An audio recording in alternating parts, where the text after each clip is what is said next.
Եվ առասարակ նման բաները իշխանության պահվածքի անբաժան մաս են, ասենք ունենք նախագահ, որը դագաղների հետ սելֆի է անում, պաշտպանության նախարար, որը ասում է, թե հիմնավորեք ինչի չեք զոհվել, վարչապետ, որը նույնն ասում, եւ այսօր ես նաեւ իր մամուլի ասուլիսը տեսա, ակնհայտ է, որ երևում է այդտեղ, որ ինքը խոսքը փոխում է, զգացել է, որ այս քանի օրերին այդ քննադատությունների տակից չի կարողանում դուրս գա, բայց իրական էությունն է արտահայտել, ես կարծում եմ, եւ ստացվել է ինչ, ստացվել է, որ հիմա նորից էլի խոսքը փոխում են, այսինքն այդ խաբեբայության սինդրոմն է, որ հիմա Հայաստանում գործում է, եւ խնդիրը այն է, որ սա, գիտեք, ես իմ ասուլիսի նպատակն էր գնահատական տալ իրավիճակին, հասկանալ իրավիճակը որն է եւ ելքերը սրանից փնտրել, որ մեզ հիմա ամբողջ այս քարոզարշավը տանում են վախի ու սպառնալիքի քարոզարշավի, զոհվել չզոհվելու, մահվան այս պաշտամունքերի միջև ու ռեսուրսների ամբողջությամբ վարչական ռեսուրսի չարաշահման։ Այս քարոզարշավի մի եւս սարսափելի վատ կողմերից է կնոջը թիրախավորելը, կնոջը բռնության ենթարկելը, հայ կնոջը ու այն էլ զինվորի մորը նաեւ։ Ասենք ես չեմ պատկերացնում, էլի ոնց կարելի է լինի երկրի ղեկավար, որ զինվորի մոր հետ, մոր վրա գոռա, խոսա այսենց Մունատ գա, մեղքերը գցի զինվորի վրա, այդ մոր վրա մեղքերը գցի։ Հիշում ենք բոլորս 15 մեր զոհված տղաներից մեկի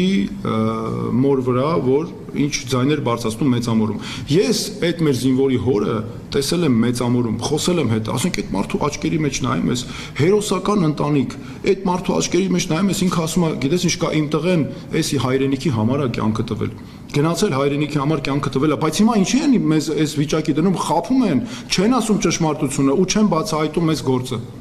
Դուք տեսեք հələ մարդը երեխա է կորցրել, ամենաթանկ իր դաստիարակել, չարչարվել, տվել են այս երկրին, տվել, բա դու վարչապետ ես, տվել են այն հույսով, որ այդ երեխան կծառայի, կվերադառնա տուն եւ հերոսական գնահատական կունենա, իրենք կգնահատվեն։ Դու կանգնել ոչ միայն հիմա գոռում ես,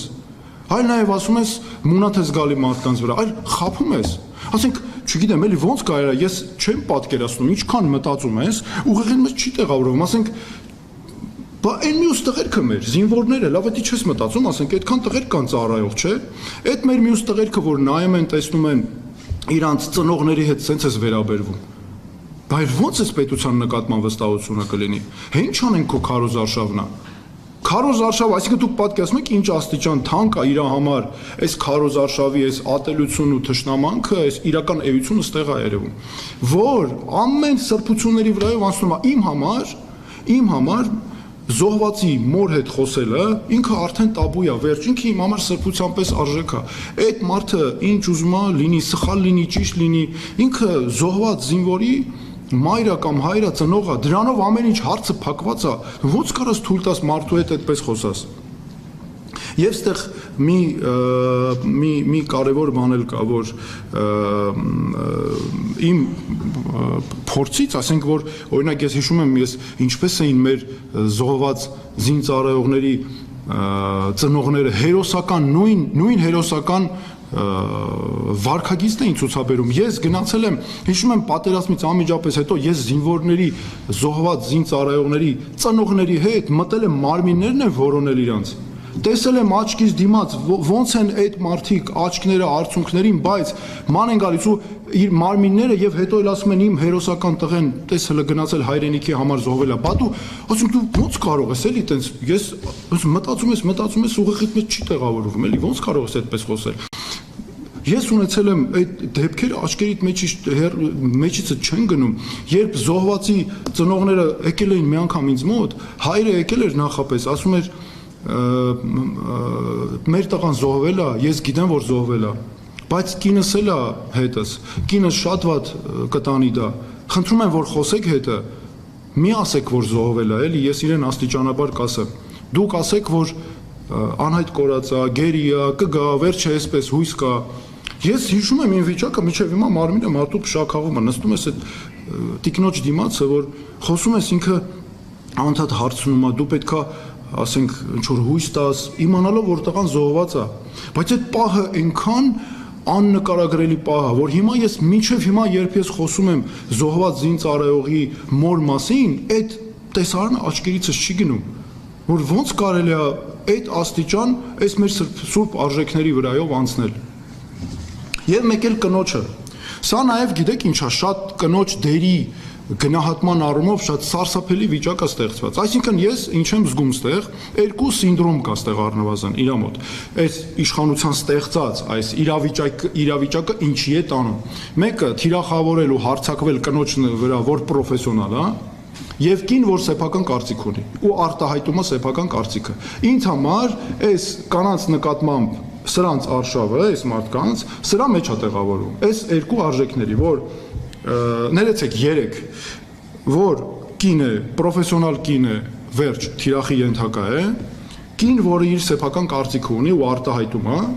դա էլ թիրախի ենթակա է, ու նաև զինվորների հետ կապված էլ ամեն ինչը գցել զինվորների վրա, թող չբերեն պատճառաբանություն, ինչ որ իրանց քաղաքական հակառակորդներին, բանին, այս մեկին են ասում ինչի չէ զոհվել, դա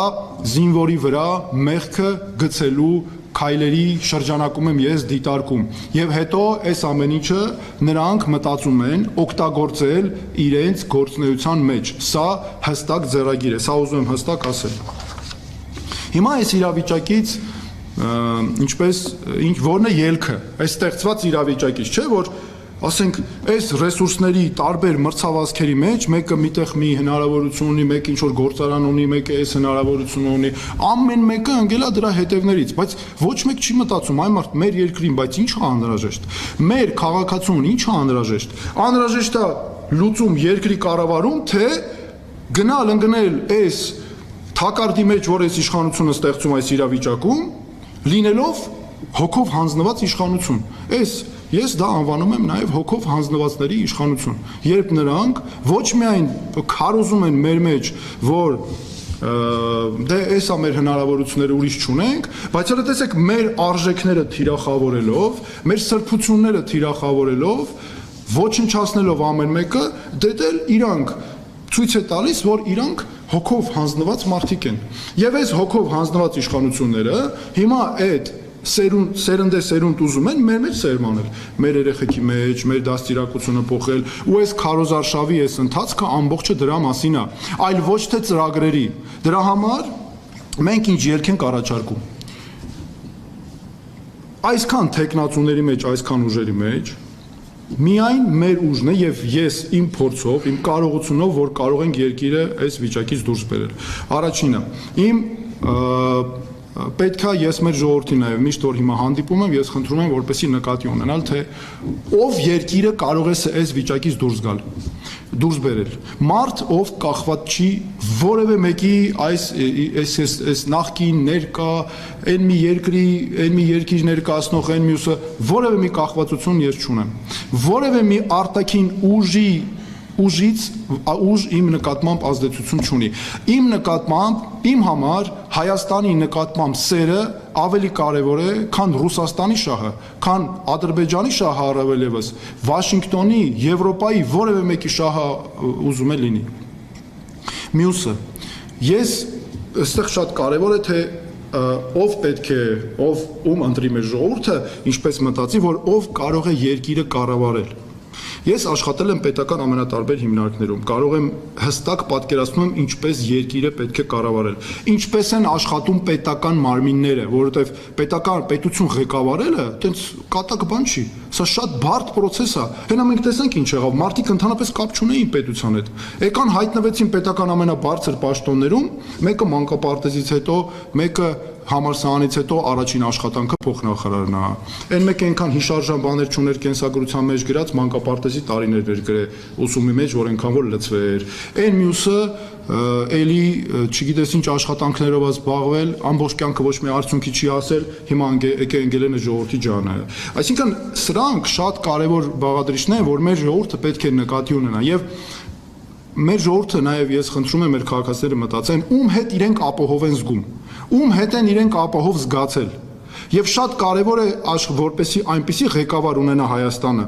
որ կարողանա ճգնաժամային իրավիճակներում երկիրը կառավարել։ Ամենակարևորներից է ճգնաժամային իրավիճակում երկիր կառավարելը բարդ իրավիճակներում, սա է չափանիշը։ Ես պատերազմի ժամանակ, կոവിഡ്ի ժամանակ ծանր իրավիճակներում եմ աշխատել։ Երբեք ոչ մի հարցում չեմ ձախողել։ Երբեք մատս ինչին կպել է, ամեն ինչ հաջողել է։ Կարող են դնել միկրոսկոպով, ամեն ինչ նայել, ես այնքան վստահ եմ ասում։ Ես մի քայլ որ անում եմ, 1000 անգամ հաշվարկում եմ։ Եվ վստահաբար ասում եմ, չի եղել պետական համակարգում որևէ գործ, որևէ առաջադրանք, որևէ պետական հիմնարկ, որ ես ղեկավարեմ ու ես ձախողում ունենամ։ Միշտ հաջողություն եմ ունեցել, որովհետև գիտեմ ինչպես դա անել, գիտեմ ինչ է պետք կոնկրետ իրավիճակում, հասկանում եմ նաև մարդը ինչի կարիք ունի եւ ղեկավարվում եմ իմ արժեքներով նաև։ Հետո գիտեք ինչն է կարևոր, այս իշխանությունները, որոնք հոգով հանձնված իշխանություններ են, չէ՞, ինչ են անում։ Պատասխան տալու ձև չգիտեն, պատասխան տալը չգիտեն։ Ամեն ինչը գցում են մարդկանց վրա, հնարավոր չի։ Եթե անենք պատերազմ կլինի, ես ուզում եմ ասել մեր քաղաքացիներին այդպես չի ժողովուրդ ջան, պատասխան տալու ձևերն էլ կա, պատասխան տալու տեղերն էլ կա, պատասխան տվողն էլ կա։ Ուղղակի ամենակարևորն է գիտեք որն է, որ դու հասկանաս թե ոնց ես այդ պատասխանը տալի։ Այդ սկսած են փոքր ժամանակներից միջև հիմա չէ, մենք բոլորս ասենք որ մեր բակերում ապրել ենք, խաղացել ենք, կարող է դու գնաս այս վիճակում հայտնվես ճիշտ լինես, տան ասենք, չգիտեմ, ծեծ ու ջարդ լինի կամ պարտվես մի անգամից, տակից չկարողանաս դուրս գաս։ Եվ հակառակը, եթե պատասխան տալու ձևը գիտես, ճիշտ եղանակը գիտես, այդ իրավիճակից հաղթողել դուրս կգաս։ Այդ իրավիճակը քո լրիվ քո օգտին կպտտես նաև։ Նաև ամենակարևորը, ես երբեք որևէ մեկի չեմ հարմարվել։ Երբեք իմ սկզբունքները, իմ արժեքները եղել են առաջնահերթ։ Եղել է հակասող իմ արժեքներին որևէ լուծում։ Ես երբեք չեմ գնացել, չեմ հարմարվել, չեմ հրաժարվել դրանցից, մինչև հիմա էլ այտենց եմ։ Մինչև վերջը լինելու եմ։ Ու ես եղել եմ մարդու իրավունքների պաշտպանը, իսկ ես հիմա Հայաստանի իրավունքների պաշտպանն եմ։ Եվ ես լինելու եմ Հայաստանի իրավունքների պաշտպանը մինչև վերջ։ Որ իրավիճակում է որ լինի։ Եվ ամենակարևորը չունենք մենք ոչ մի հովանավորներ, մեր ժողովուրդը մեր հովանավորն է, մեր երկիրն է ու մենք մեզանով պետք է ամեն ինչ անենք։ Եվ պետքա վերջ դնենք այն հարցին, ում շահերի համար ենք մեր ընտրություն կատարում։ Մենք ոչ մեկի շահերի համար ընտրություն չենք կատարում։ Այս ընտրությունը պետք է անի Երևանը, Գյումրին, Վանաձորը, Կապանը, մենք մեր գյուղերով, քաղաքներով, մեր քաղաքացիներով մենք պետք է այս ընտրությունները անենք, որովհետև սա մեր ընտրություններն են։ Տեսեք ինչքան միջազգային կառույցների հղումներ են անում, միջազգային կառույցները չեն, այն օր ինձ մեր գործընկերներից մեկը ասում է միջազգային կառույցները չեն աշխատում։ Հա, միջազգային կառույցները չեն աշխատում, որովհետև նախ այդ միջազգային կառույցները իրանց շահերը ունեն ամեն մեկը։ Երկրորդը տեսնում ենք, որ արձագանք չկա ժողովուրդ ջան ոչ մի տեղից։ Մեր վրա է հույսը։ Մենք պետք է անենք այս ամենը։ Մենք պետք է որոշենք, մենք ուզում ենք ապրել այնպիսի երկրում, որտեղ իշխանությունը պատրաստ է ամեն ինչի վրայով անցնի, որ մենակ իր արժեքները,